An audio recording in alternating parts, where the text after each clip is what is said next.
आणखीन आता उद्याची दिली. माझं म्हणणं आहे हे असले भंगार खेळ खेळण्यापेक्षा असले डाव खेळावं सरकारनं आणि मराठ्याला आरक्षण देऊन टाकावं आणि मराठ्यांचे मन जिंकणं गरजेचं आहे. सकाळी पण तेच सांगितलं, आता पण तेच सांगतो. अशी योग्य संधी सरकारला आता सध्या गोरगरीब मराठ्यांचं मन जिंकायची योग्य वेळ.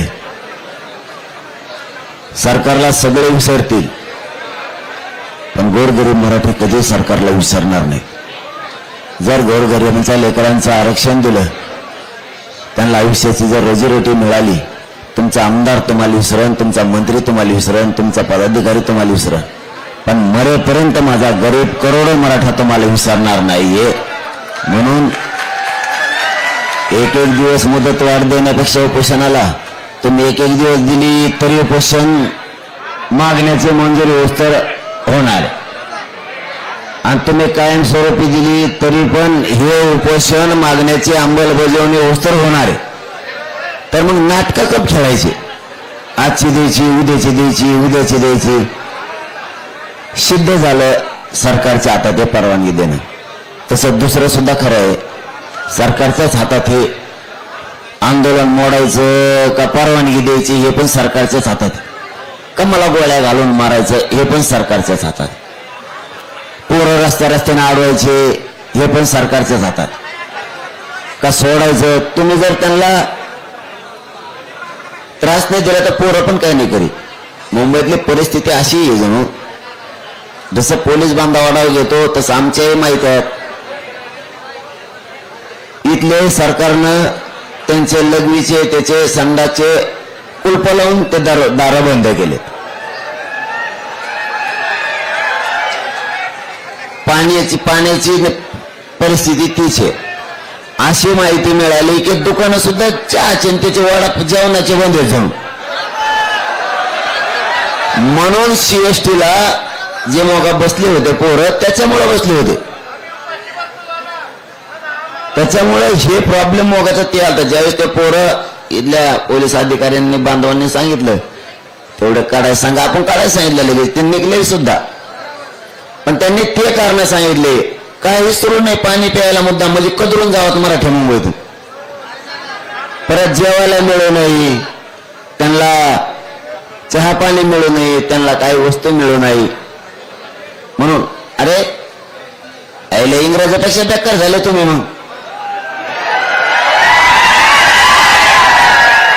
त्यांच्यापेक्षा अति बेकार झाले. मग तुम्ही पाणी उघडं ठेवणार, संडास बाथरूमाचे उघडं ठेवणार.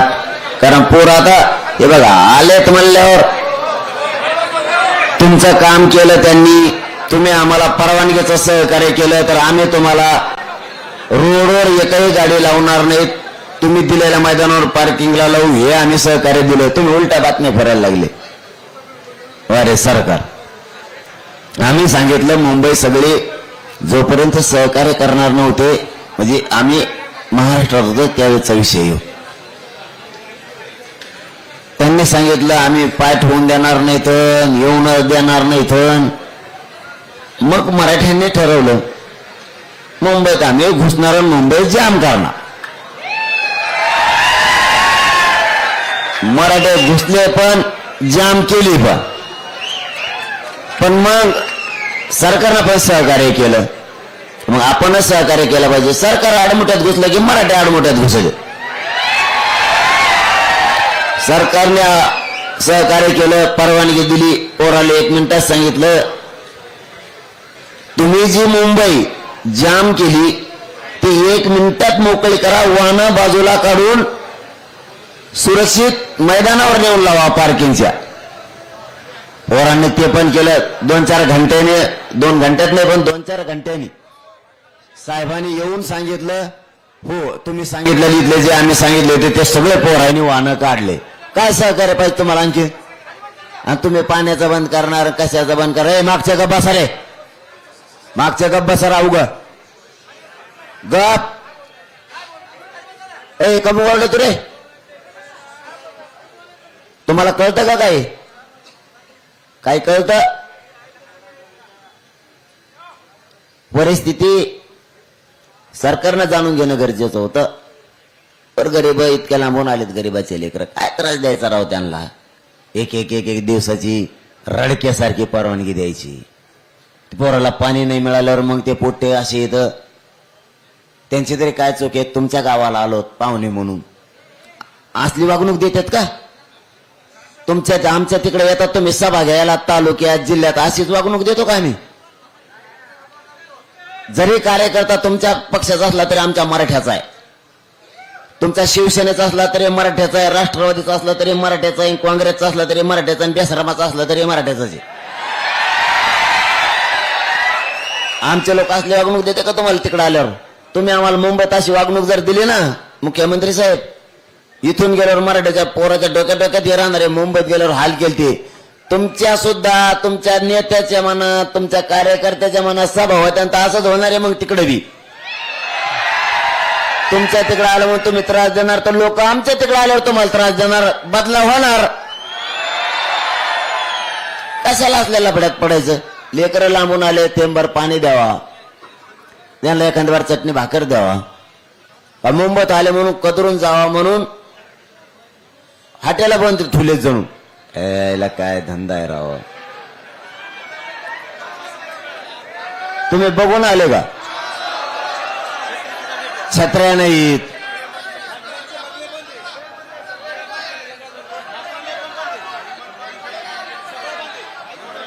म्हणजे याचं कारण असं आहे, हे बघा, जैन मताला तुम्हाला किंमत द्यावा लागेल. राजकारण्याला ऐकून तुम्हाला जैन मताचं मत काय आहे, एक मतानं लोक काय सांगतात याला सुद्धा किंमत द्यावा लागणार. तुम्ही आम्हाला इथे येऊन सांगणार, गोड गोड बोलणार, तसं काही नाही. मी मोकळा नाही ते ऐकायला. लोकांचं सुद्धा खरं आहे ना, तुमचं खरं आहे, नुसतं एकट्याचं लोकांचं खरं नाही. ही कोणची पद्धत आहे? तुमचा रस्ता मोकळा केला आम्ही, बातम्या फिरवल्या सरकारनी, मुंबईच मोकळी करा म्हणलं मी, म्हणजे लोकात आमच्या गैरसमज पसरला पाहिजे. ते काय चावत आहेत का रस्त्याने चालताना?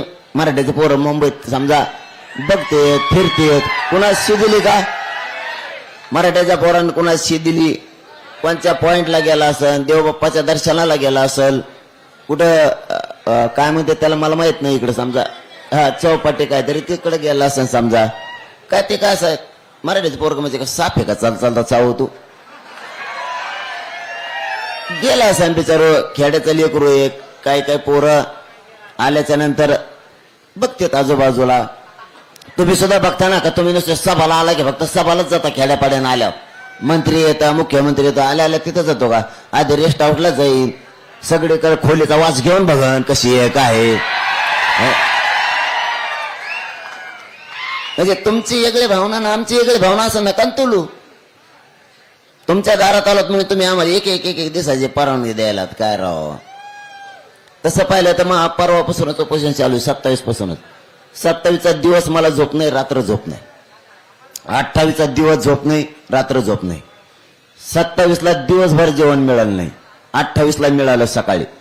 म्हणजे 27ला सकाळी पण नव्हतं आणि संध्याकाळी पण नव्हतं. निघालोत, वाटलं होतं उशिरा निघू, पण इतकी गर्दी झाली तिथं अंतरवालीत, बिना जेवणाचं तसंच निघालो. म्हणलं रस्त्याने जेव, नाही जेवण मिळालं दिवसभर. रात्र इतकी गर्दी होती, इथून तिथून पत्रकार बांधव माया गाडीत होते, मी दुसऱ्या गाडीत ठेवत नाही. मुख्यमंत्र्यांनी बराचसा लागतो, बराचसा लागतो. हे मध्ये आपल्या गाडीत नका ठेवू, शूटिंग फिटिंग करते ना, करून दे ना. त्याला काय खोटं बोलायचं तेव्हा जे बोलायचं ते ओपन मीडियाच्या समोर, चर्चा करायची मीडियाच्या समोर, सगळं ओपन. रात्रभर जेवायला नाही मिळालं 27ला. 28ला सकाळी जेवलो, जेच तिथून पुढे मेळ हुकला. दुपारच्याला थोडं गाडीवर बसून जेवलो, ते काय जमलं नाही, जेवता आलं नाही, थोडंच जेवलो. म्हणजे 28च्या आणि 28च्या रात्र पण उपाशी आणि जागा जागा. बरोबर का हो पत्रकार बंधू? दोघं तिघ जण होते की नाही गाडीतून माझ्या झोपलेले.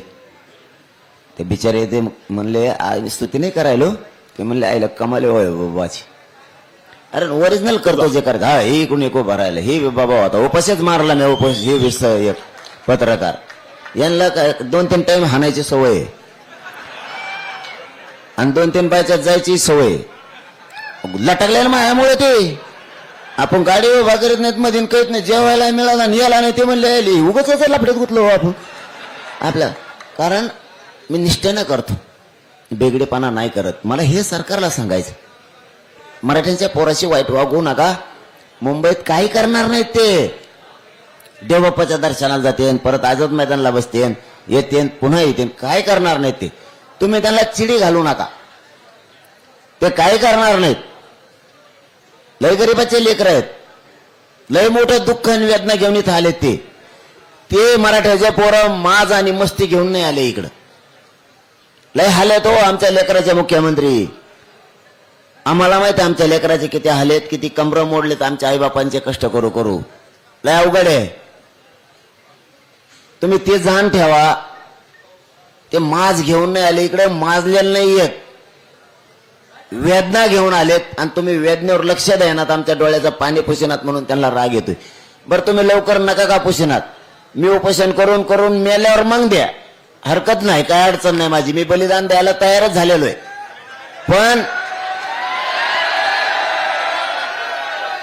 पण तुम्ही त्यांना इथं दुकानं बंद करायला लावू नका नसता तुमच्या बी महाराष्ट्रात सभा असले की पुढे तसंच होणार आहे मग अहो खरं सांगतो आपण कालला पण ठेवत नसतो आमचे पोरं आले म्हणून तुम्ही टपऱ्या बंद करणार हॉटेल बंद करणार सगळं पाण्याचं बंद करणार आम्ही पण तुमच्या तिकडे सभा असल्या की तुमचं जे दैत्य दल्ले ते पाईपलाईन आमच्या गावातून गेले असले तर आम्ही तिचं पाणी त्या दिवसच्या पुरतं बंद करणार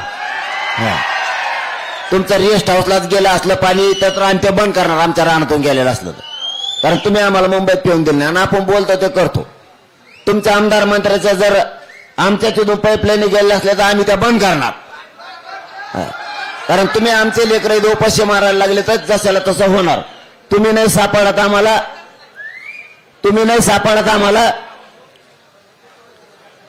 तर तुमचे लोक सापडतील कारण तुम्ही माझ्या सगळ्या सोयऱ्याला त्रास द्यायलात ना इथं आलेला मराठा सगळा आमचा पाहुणा आहे सगळं आमचे सगळे सोयरे आहेत तुमचे सगळे सोयरे असतील ना महाराष्ट्रात त्यांचेही झाडफळ होणार मग हो जशाला तसं होणार ध्यानात ठेवा मुख्यमंत्री जशाला तसं होणार मग गरीबाचे लोक राहिले तर तुम्ही त्रास देताय आणखी ना बदला बुद्धी हे माझं म्हणणं आहे आणखी ना तुमच्या बुद्धीत बदल करा आम्हाला काय नको आणि मराठ्यांच्या पोराला सांगतो रे बाबा कुठे जरी इकडे तिकडे गेले तरी शांतता हे शब्द आणि संयम ध्यानात ठेवा सगळेजण कुणीही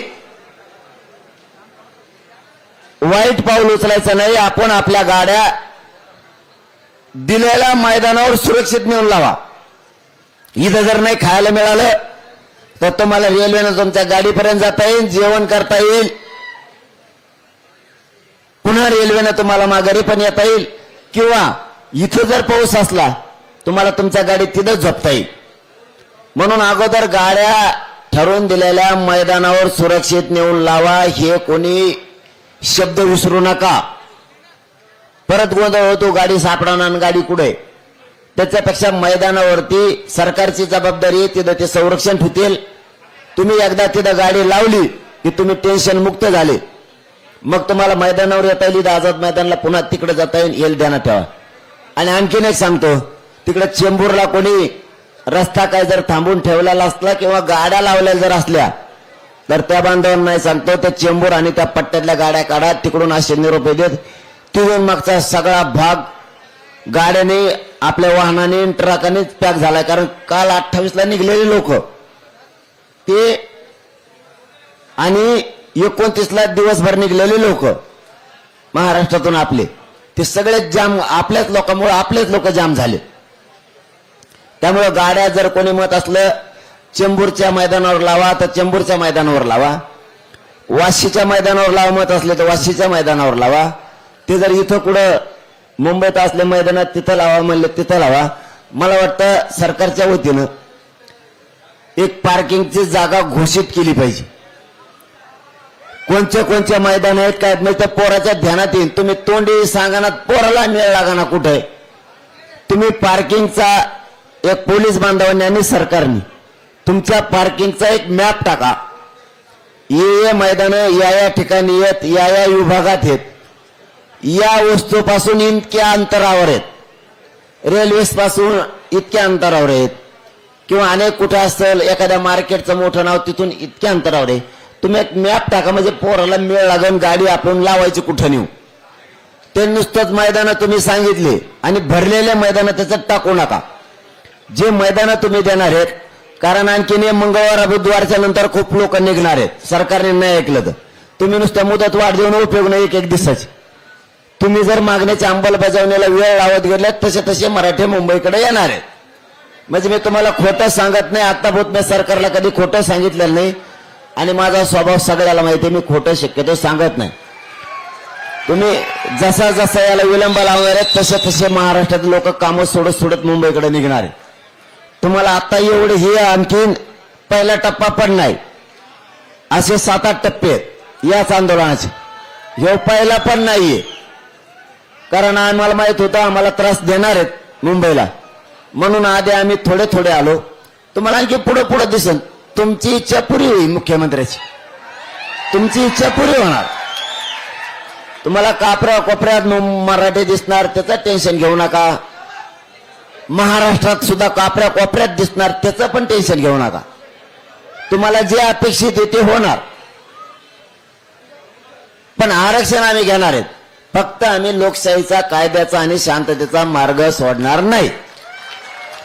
तुम्ही मला जेलात टाका, मी जेलात जाणार, मी जेलात उपोषण करणार, पण सोडणार नाही.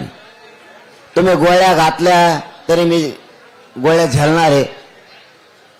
तुमची जी तयारी असेल त्याला सामोरं जायची माझी तयारी. पण मी सगळ्या मागण्याची अंमलबजावणी घेतल्याशी हटत नाही. आणि मागण्या तुम्हाला माहिती आहे म्हणून मागण्या सांगत नाही. फक्त शेवटचं एक सांगतो, चेंबूरकडे तिकडे ज्या बांधवांनी रोडवरती आहेत त्यांनी पार्किंगला गाड्या लावा आणि शांततेत आझाद मैदानला या. पुन्हा आपले पोरं जे जेवले नसते, ज्याला जेवायला मिळालं नाही ते पोरं आपल्या गाड्याकडे जा, तिथं स्वयंपाक करा, जेवण करा. एका दिवस आपल्याला जेवायला सुद्धा मुंबईतल्या जे मराठा बांधव आहेत त्यांना सरकार आणू देत नसेल, त्यांच्यावर दबाव असेल, म्हणून जर इथल्या बांधवांनी आपल्याला आणून नाही दिलं जेवायला मराठ्याच्या, मुंबई पूर्ण मुंबई म्हणतो महानगरातले, नाराज होण्यापेक्षा आपल्या गाड्याकडे जा, आपलं 2 टायमाला जेवायला करी जा, आपलं खा आणि गाडीतच झोपा, सकाळी पुन्हा ये जा करता येईल. फक्त टेन्शन नाही घ्यायचं, दम्मा आणि संयमाने सगळ्या गोष्टी हाताळा आणि चेंबूरचा तो मार्ग सगळे पार्किंग लावून टाका. शांत बसा, प्रेस सुरू आहे. अरे प्रेस चालू आहे, शांत बसा ना, प्रेस चालू आहे, शांत बसा. आता आम्ही काय संवाद करावं त्यांना कळत नाही का? आमचं काम थोडं हे संवाद सरकारशी करायचं. त्यांना मराठीची गरज असली ती ते नसल, आम्ही संघर्ष सोडायला तयार नाहीत ना. त्यांना मराठीचं वाटोळं करायचं असेल, त्यांना मराठ्याला आरक्षण द्यायचं नसेल, मराठी त्यांना संपवायचे असतील, त्यांच्या इच्छा वेगळ्या वेगळ्या आहेत मराठ्यांविषयी, त्यांना मराठा पूर्ण संपवायचा आहे, मराठ्याचे लेकरबाळ त्यांना मोठे होऊ द्यायचे नाहीयेत, त्यांना यार कशाला वळून येतात रे, ती का जागा आहे घ्यायची? तू आग येच हेल म्हणूनच उपोषणाला बसलो, तू चढ वरून आणि हिंदी इकडं तिकडं, मी आग येचे, तू खाली टेक तिथं. सरकारला मराठा समाजाचा वाटोळाच करायचा आहे म्हणून तर ते येत जात नाही. येतील नाही येत आणि त्या सिद्धीने घेणार नाही.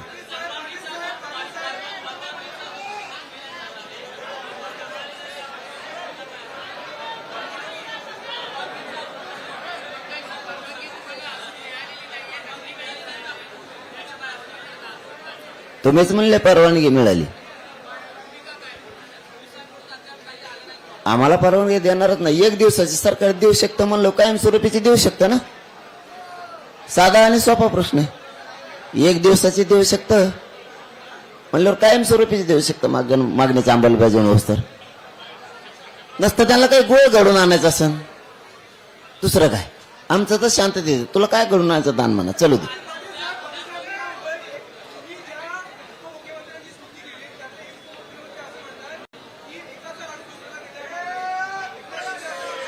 थांब, अरे प्रेस चालू आहे ना.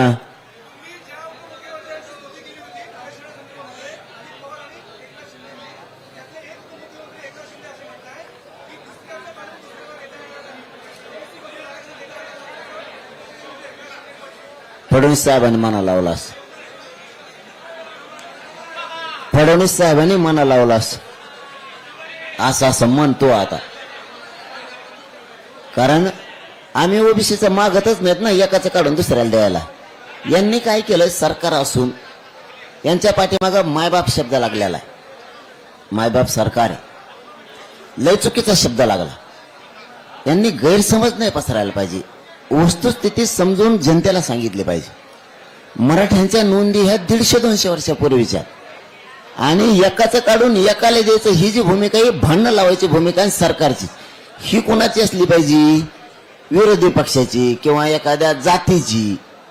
सरकारच या भूमिकेत आहे, भांडणं लावायचं, एकाचं काढून दुसऱ्याला देतात. आम्ही त्यांचं काढून द्या म्हणलो का? गॅजेटियर नाही का आमचं हैदराबादचं सरकारी नोंदी 150 वर्षाच्या? सातारा संस्थांचं गॅजेटियर नाही का 150 वर्षापासूनच? बॉम्बे गव्हर्नमेंट ते इंग्रज होते तेव्हापासूनच आहे ना, आमच्या तेव्हापासूनच्या नोंदी आहेत ना, सरकारी दस्तावेज आहे ना ते.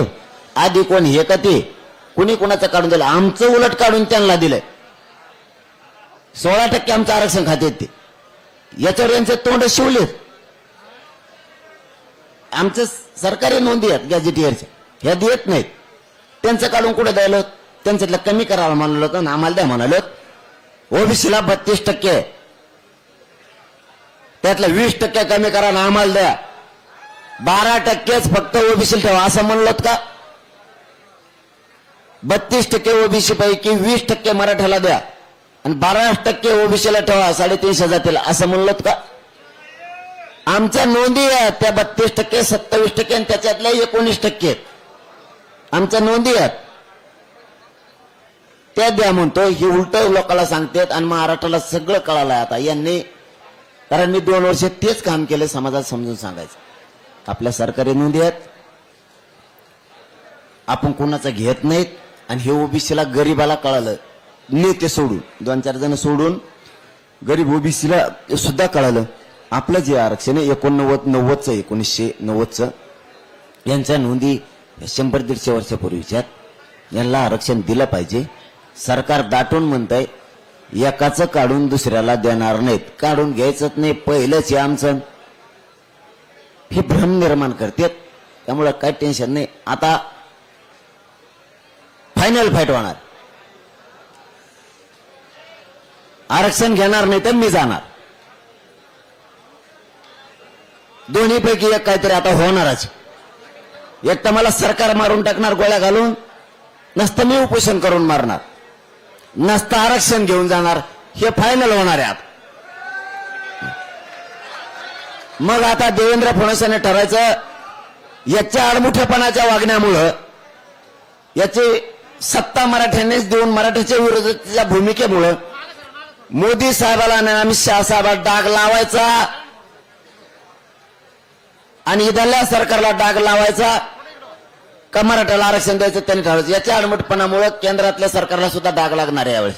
कारण राज्यात मराठे 50-55% आहेत. जर तशी वेळ आली तर राज्याचं शांततेत मराठे चाक सुद्धा फिरून देणार नाहीत, बेमुदत वर्षानुवर्ष. हे दम मराठ्यात आहे. चला, धन्यवाद.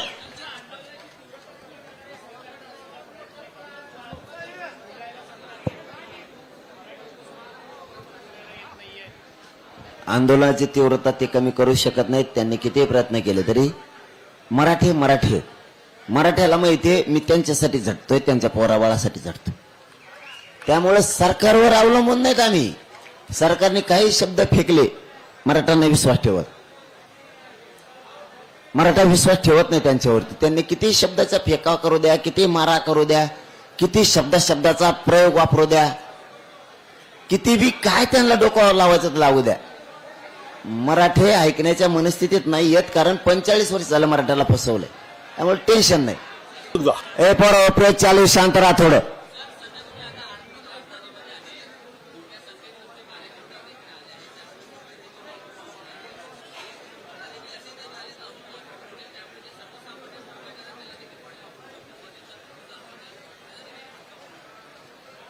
तुमचं म्हणणं बरोबर आहे, सकाळी ट्रॅफिक जाम झाली तर आम्हीच काढली. तुमचं दुसरंही म्हणणं आहे की आणखीन लोक जर आले आता मुंबईत मंगळवारी बुधवारी तर मग आणखीन जाम होईल. आणि तुमचं तिसरं म्हणणं आहे की आर्थिक राजधानी. आर्थिक राजधानीनं असं ठरवलं का मराठ्याच्या गरीबाच्या पोराचं वाटोळा करायचं? तिला वाटत नाही का ती आर्थिक मजबूत झाली मग गरीबाची आर्थिक मजबूत व्हावात खेड्यापाड्यातली? असं वाटत नाही का? आमचा हक्क नाही का मुंबईवरती? सरकारला असं वाटतं का आर्थिक राजधानीतून गोरगरिबांचे लेकरं सुद्धा सुखा समाधानानं जगावं? आम्ही पैसे मागायला आलो का? पद? आमचं आरक्षण आमचा हक्क आम्ही मागायला आलो, ते द्यायचं नाही. ते झालं आता, भाषणबाजी खूप झाली त्यात, आता नाही. आता फुलान फाईट, शेवटची फाईट आहे.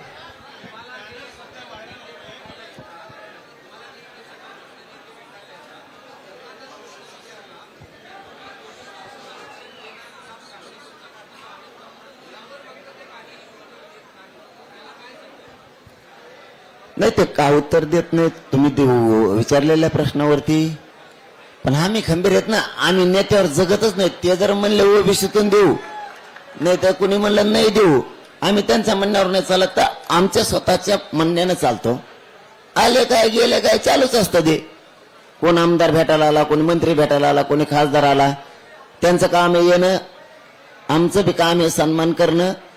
आम्ही मागं हटत नाहीत, ही आमच्या सगळ्यात मोठा समाजाचा प्लस पॉइंट आहे.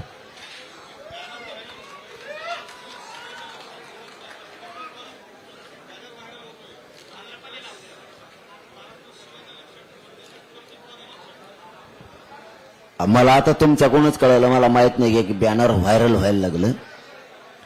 महाराष्ट्र शिव्याने लक्षात ठेवत, कर्तृत्वानं लक्षात ठेवत. म्हणजे ते देवेंद्र फडणवीसांचं काडीन औषध लावणे, त्याला आमच्या ग्रामीण भागात म्हणते.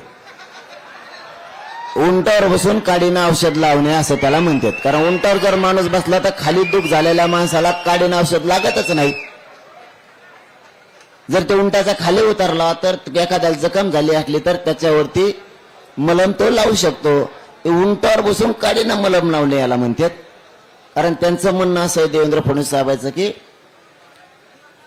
महाराष्ट्र शिव्याने नाही तर कर्तृत्वाने लक्षात ठेवतो. काय कर्तृत्व आहे बरं फडणवीस साहेब तुमचं, मला जरा सांगाच. तुम्ही धनगराच्या गांडीत लाकूड घातलं, परत म्हणता शा दिल्या आहे का? मग आता आमची खेड्याची भाषा, आता तुम्ही परत म्हणता शा दिल्या. धनगराला तुम्ही आरक्षण नाही दिलं.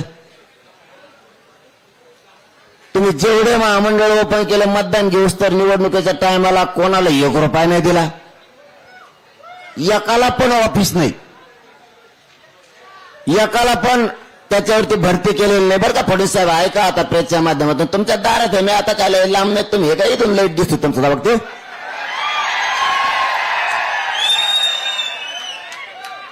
मीडियातून ऐकल्यापेक्षा माईक लावा तिथं, तिथं एक माईक आम्हाला आणून द्या, एक भोंगा तुम्हाला ठेवा. आणि तुमचं कर्तृत्व काय सांगा? तुमचं कर्तृत्व ते धनगराचं तुम्ही वाटलं केलं ते कर्तृत्व आहे. काही समाजाला या राज्यात वेगळं आरक्षण आहे. काही समाज असा आहे या राज्यातला की त्याला विदर्भात ते एससी आहे, मराठवाड्यात तो ओबीसी आहे. व्यासपीठाचे बाजूचे बडबड बंद करा नाही तर बाहेर राहा तुम्ही. तुम्ही पुढे वजरशील कायला बडबड करता रे? इकडचे बडबड बंद करण्यात हा बाहेर तिकडा. देवेंद्र फडणवीस साहेबांचं कर्तृत्व आहे. इथं काही समाज मराठवाड्यात ओबीसीत आहे, विदर्भात एससीत आहे, खानदेशात एसटीत आहे. एका राज्यात एकच जात 3 उपप्रवर्गात असती का? हे फडणवीस साहेब तुमचं कर्तृत्व. मराठवाड्यातली कायकाळीची पोरगी जर खानदेशात दिली तर ती एसटी होती. मराठवाड्यातली पोरगी विदर्भात दिली कायकाळीची एससी होती. तिकडची कायकाळीची एससीची पोरगी जर मराठवाड्यात केली ती ओबीसी होती. बघा आमचा खेळ, दळ आमचा मराठ्याचं तसाच. हे कर्तृत्व केलं तुम्ही. मराठवाड्यातली पोरगी विदर्भात दिली, तिचे पोरं ओबीसी ती ओपन दड आमचा आंतरजातीय विवाह आहे म्हणून न कळा ना, आम्ही मराठीचे आहेत का म्हणून न मिळाला ना, इतकी बेकारी आहे. तिकडची इकडे पोरगी करावं, ती पोरगी आणलेली ओबीसी, तिचा नवरा ओपन, पोर ओपन आणि ती ओबीसी. आई निवडणुकीला भराची बाप तिचा प्रचार करतो. म्हणजे कोणाचे हाय का ताळमेळ हे तुमचं कर्तृत्व फडणवीस साहेब. फडणवीस साहेब तुमचं कर्तृत्व मराठ्याला आरक्षण असू नये न देणं हे तुमचं कर्तृत्व आहे काच आता. भाऊ द्याच आता फडणवीस साहेब, दूध का दूध पाणी का पाणी झालंच पाहिजे. तुमचे बुटे चाटणारे आमदार लिहित ते गोणी चपला भरलेले बुटे भरलेले चाटणारे ते 2-4 आमदार लिहित फक्त कर्तृत्व तुमचं, कारण त्यांना मंत्रीपद पाहिजे म्हणून. तुमचं कर्तृत्व आहे का? याच गणेश उत्सवाच्या काळात आहे बहिणीच्या डोक्या फोडले तुम्ही आमचे, आणखी विसरले. उद्या 1 तारखेला 2 वर्ष होत्यात. तुम्ही आम्हाला देवाच्या आडुंगी येऊन आम्हाला मुंबईत परवानगी नाकारता. हे तुमचं कर्तृत्व आहे. याच गणेश बाप्पाच्या काळात तुम्ही अंतरवलीत आमच्या आई बहिणीला गोळ्या घातल्या. हे तुमचं कर्तृत्व आहे. तुमचं कर्तृत्व फडणवीस साहेब, शेतकऱ्याला कर्जमाफी करून म्हणणारा माणूस, मतदान घेतलं आणि माफ नाही केलं, हे कर्तृत्व आहे तुमचं. गळ्यात हिना घेतला पाशा पटेलांनी आणि तुम्ही, आणि गोदा परिक्रमा काढली होती तुम्ही जुनी. पखवाज तुमच्या गळ्यात बळच गुतीला, तुम्हाला वाजत सुद्धा येत नव्हतं. तुमचे बोट कुठेच बघा पखवाजावर, पखाजाच्या खालच्या बाजूला आहेत. पकाच खालून नसतो वाजत, वर वाजत असतो. त्यावेळेस तुम्ही यात्रा काढली होती शेतकऱ्याला मालाला भाव देऊ, हे तुमचं कर्तृत्व. नंतर तुम्हाला पकात वाजू देण्यात तुमच्या गळ्यात टाळ दिला. टाळाचे ठोके मोजा फक्त तुम्ही कसे. टाळाचे ठोके कोणत्या अभंगावर, कोणत्या चरणावर 2 द्यायचे का 3 द्यायचे? बाबा बरोबर का? हे नियम असतो. तुम्ही जे टंकळाक टंकळाक टंकळाक वाजायला सुरू केलं,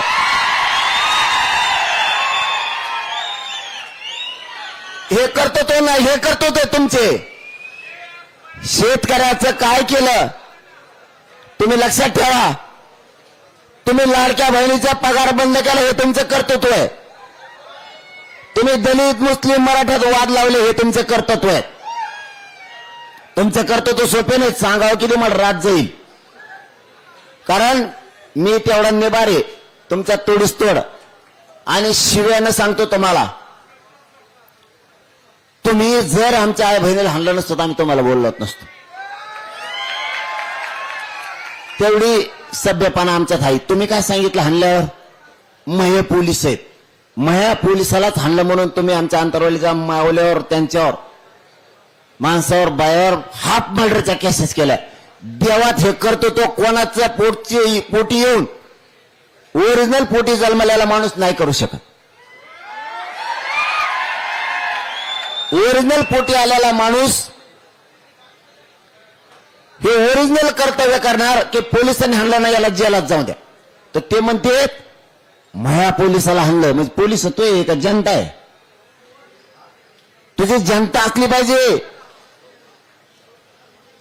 म्हणून ते घडलं होतं. त्याच्यानंतर कुठं शेत दिलंय? तुम्ही आडमुठे चालले तर आपण आडमुठे चालवतो. तुम्ही सभ्य वागला, आम्ही सभ्य वागतो. तुम्ही काल 1 दिवसाची परवानगी दिली, पुऱ्या महाराष्ट्राने कौतुक केलं. केलं नाही पोराव? तुम्ही जसे वागताल तसे आम्ही. आणि तुम्ही जर मराठ्याचं आरक्षण दिलं, सगळं जेवढ्या मागण्या त्याची अंमलबजावणी केली, जर तुमच्या बंगल्यावर, काय नाव आहे त्या बंगल्याचं? वर्षा का बंगला? वर्षा बंगला. बर, हा वर्षा बंगला जर नाही बुजला अंगुला नाही तर आपलं नाव बदलून ठेवा. हा एकदम सोपं. पण तुम्ही मारा मोडीच्या भानगडीत पडू नका. मारीन, धोपटीन, दादागिरी करीन पोराला, ते झालं एकदा. आता त्या भानगडीत पडूच नका, शाने असतात. आणि तिची पोस्ट व्हायरल होते ना, ते चले चपाटे असते 4-2 पुढची आशा. आता राज्यपाल कोठ्यातून काही राहिलेत. मतदानावरचे विधान परिषद संपलेल्या, आता राज्यपाल कोठ्यातल्या. राज्यपाल कोठ्यातली तेवढीच संधी ती का हुकली, यांचं टंबळच वाजलं. मग त्यांना माहिती आहे याला बोललं म्हणजे तेवढंच राज्यपाल कोठ्यातले देते, कारण विधान परिषदेच्या विधानसभेच्या स्थानिक स्वराज्यामधल्या विधान परिषद आता नाही आहेत. मग आता पुन्हा विधानसभा आता या हिवाळी अधिवेशनाच्या अगोदर ऍक्टिव्ह होईल. मग तिन्ही कायदेमंडळ ऍक्टिव्ह व्हायच्या अगोदर राज्यपालाच्या कोठ्यातून आपल्याला आमदारकी मिळाली म्हणून ते कोले कुत्रे बोंबले ते थोडेफार. काही कर्तृत्व नाही. तुम्ही आणखीन कर्तृत्वावर जर बोलले तर मी यादीच टाकीन उद्या, मग आम्ही व्हायरल करू पोस्ट. ओबीसीचं वाटोळं केलं तुम्ही ते टाकितो, मग कोणाकोणाचं काय केलं ते पुढे टाकतो, मग माझं बी यादी आहे, काही अडचण नाही.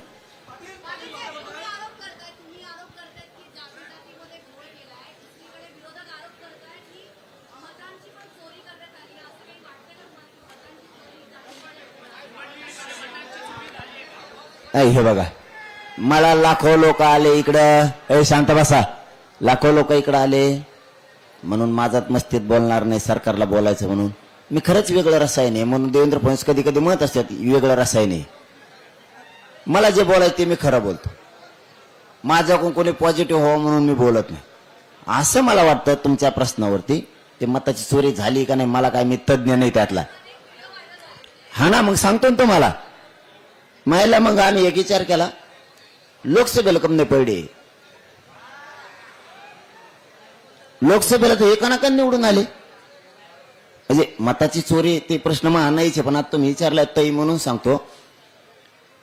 जर ते मतात चोरी असते तर विधानसभेला लोकसभेला खपाखप निवडून आले ना. असं मला वाटतं नसावं गोळ बा, असं माझं म्हणणं आहे बरं का वैयक्तिक. पण पुढचंही सांगतो, मी काय त्यातला तज्ज्ञ नाही बा. करू शकतात हे काय सुविचारले नमुनेबाजी जे करू शकतात, गोळ काही सांगता येत नाही. पण आपण लोकसभेची विधानसभेची तफावत अशी केली.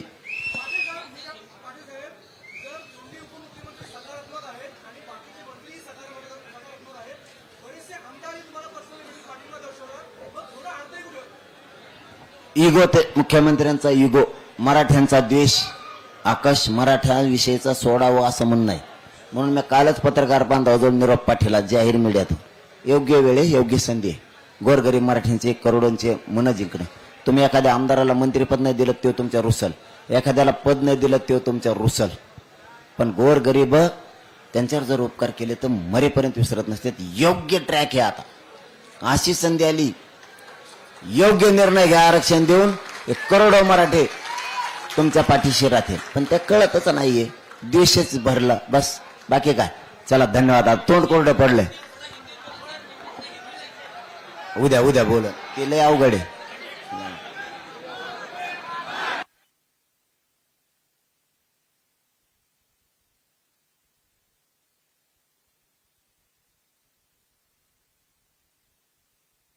थोडं शांत राहा. थोडं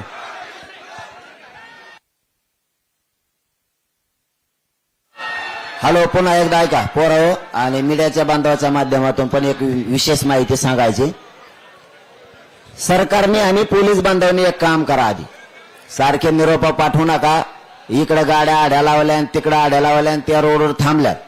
तुम्ही ना अगोदर पार्किंग लवकर घोषित करा, म्हणजे महाराष्ट्रातल्या लोकांना तो संदेश जाईल, या या विभागात विरारला या ठिकाणी पार्किंग समजावा, किंवा वाशीला या ठिकाणी, चेंबूरला या ठिकाणी, सायनला अमुक अमुक ठिकाणी, दादरला या ठिकाणी, मंत्रालयाच्या आसपास, आझाद मैदानाच्या आसपास अमुक अमुक ठिकाणी. तुम्ही अशा पहिल्या पार्किंग लवकर घोषित करा. तुम्ही काय करता, 15 मिनिटाला 10 मिनिटाला व्यासपीठावर येऊन सांगता मी करतो उपोषण. मी तुम्हाला खरं सांगतो, आज उद्यापासून मी बोलणार नाही. एक तर उपोषण करते नाही, बोलायचंच नसतं, पण मला लय कंडे आणि तुम्हाला लय कंडे, दोघाचा लपून ठेवत नाही मी. काय आहे तर मग ते बार बार मला विचारायला ते सरकार, मग मी सांगतो. त्याच्यामुळे मी आजचे दिवस सांगतो, तुम्ही पहिल्या पार्किंग लवकर तातडीने घोषित करा, मीडियाच्या समोर द्या सरकार म्हणून, म्हणजे पोरं तिथं गाड्या घेऊन जाते. आणि आता विरारच्या पोराला सांगतो, आता ते काय असन तिकडचा टप्पा येणार असन तो खानदेश विदर्भातला. आता कारण यांना काय आहे, हे मुख्यमंत्री असा माणूस आहे, त्यांचं 4-2 लोक आहेत, ते जसे कानात थुकत येईल तसंच बोलतात, आणि ते कानात थुकत आहेत म्हणून त्यांच्यापासून 7 करोड मराठा लांब चालला. त्यांनी मनाचा डिसिजन घ्यावा, आपण काय केलं पाहिजे. ते राहते का फील मराठवाडाचं मागं नाही, आता मराठी संपले, याच्या माग कोण न राहिलं. पश्चिम महाराष्ट्राच्या मागे राहिलं नाही, याच्या माग कोकण राहिला नाही, खानदेशी विदर्भ राहिला नाही, ते राहिलं गाफील. जेव्हा आता पोट्टे मराठीचे उसळले, आता डोकं खाजी देत, आता काय करा, लय मुंबई लोक आले. पहिले सांगत होतो आणि मी गरिबाचं कल्याण केलंय, मी मला नाही सोडू शकत. ते विरारच्या बाजूला, विरारच्या त्या भागात, त्या शहरातल्या पोरांना जिथं त्यांनी रोडवर त्यांच्या गाड्या आहेत, त्यांनी तातडीनं संबंधित पोलीस बांधव आणि सरकार सांगन त्या पार्किंगवर नेऊन लावा आणि रेल्वेनं आझाद मैदानकडे या. ही सगळ्यांना माझ्याकडून विनंती आहे. पुन्हा एकदा सरकारला आणि पोलीस बांधवाला सांगतो, मला बार बार बोलता येणार नाहीये, मग आता तोंड कोरडं पडलंय. म्हणून माझी विनंती आहे, तुम्ही घोषित करा, मराठ्यांचे पोरं गाड्या नेऊ लावतील. आणि नाहीच लावल्या तर मुंबईची जी टीम येते तुमच्या मदतीला घ्या, कारण आमच्या इकडच्या लोकांना पण माहित नाहीये जास्त. त्याच्यामुळे आमच्या लोकांची उगत पळापळी करू नका, इकडे चल आणि तिकडे चल. त्यामुळे मुंबईची टीम सोबत घ्या आणि त्या पार्किंगला लोकांनी जा. आताचा तातडीचा विषय की त्या विरारकडे खूप गाड्या आल्यात, त्याच्यामुळे तो रोड ब्लॉक झाला. आता तुम्ही जर पार्किंग नाही दिली तर ब्लॉक नाही होणार तर काय होणार. त्यामुळे तुम्ही पार्किंग लवकर घोषित करा. तुम्ही नुसतं म्हणता आम्ही 29 ठिकाणी म्हणजे 29 मैदानं पार्किंगला दिले, नुसतं 29 म्हणता. अरे 29 कुठं, बीडला दिलं का, अमरावतीत हे का, कुडशी घे असं, धाराशिवला आहे का, लातूरला आहे का, हिंगोलीत हे का, इकडं कुठं सांगली साताराला सोलापूरला दिलं, असं त्याच्यावर लिहावता लागेल ना. नुसते 29 दिले. आता 29 आम्हाला काय मेळ लागायचे, एका गल्लीत हुकलं, दुसऱ्या दिवशी आम्ही दुसऱ्या गल्लीत निघतो. त्यामुळं आझाद मैदानच्या जवळचे आसपासचे सगळे मैदान ओपन करा. शांततेत मराठे बसतील, काही ताण होणार नाही. सरकारला शब्द आहे. धन्यवाद.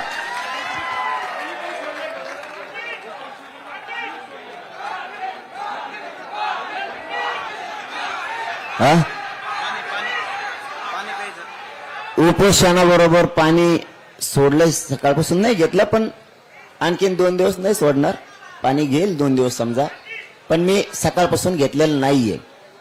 कारण ते आता ते काय तिकडे फोन आले की काय पावते फाईन मला आणून दाखवा, त्याशिवाय बोलू शकत नाही. ऑनलाईन का होईना, मला फाईन आणून दाखवा ना. अरे मेसेज द्या ना मला झेरॉक्स काढून. कुणाजवळ द्या, इथल्या पोराजवळ. मी जाणं ते बघन मग मी काय करायचं.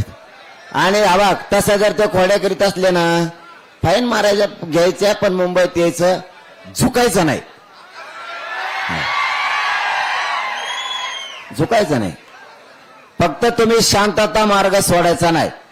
नाहीतर तुम्ही आपल्या आंदोलनासाठी नाही आले, तुम्ही कोणत्या तरी पक्षाचं ऐकून धिंगाणा करायला आले. एकाने धिंगाणा करायचा नाही. आता ट्रॅफिक जाम कशामुळे होती, तर पार्किंगला जागा नाही म्हणून ते रोडवर लावतात. हे खरं आहे. तुम्ही ठिकाण ओपन करून द्या, सगळं होईल. चला, पाण्याचं काय नाही, पाणीचं आणखीन आज उद्या आहे सुरू. घेतलं नाही मी तरी सकाळपासून, आणखीन थेंब पण नाही घेतला, पण पाणी आजच्या उद्या दिवस सुरू आहे.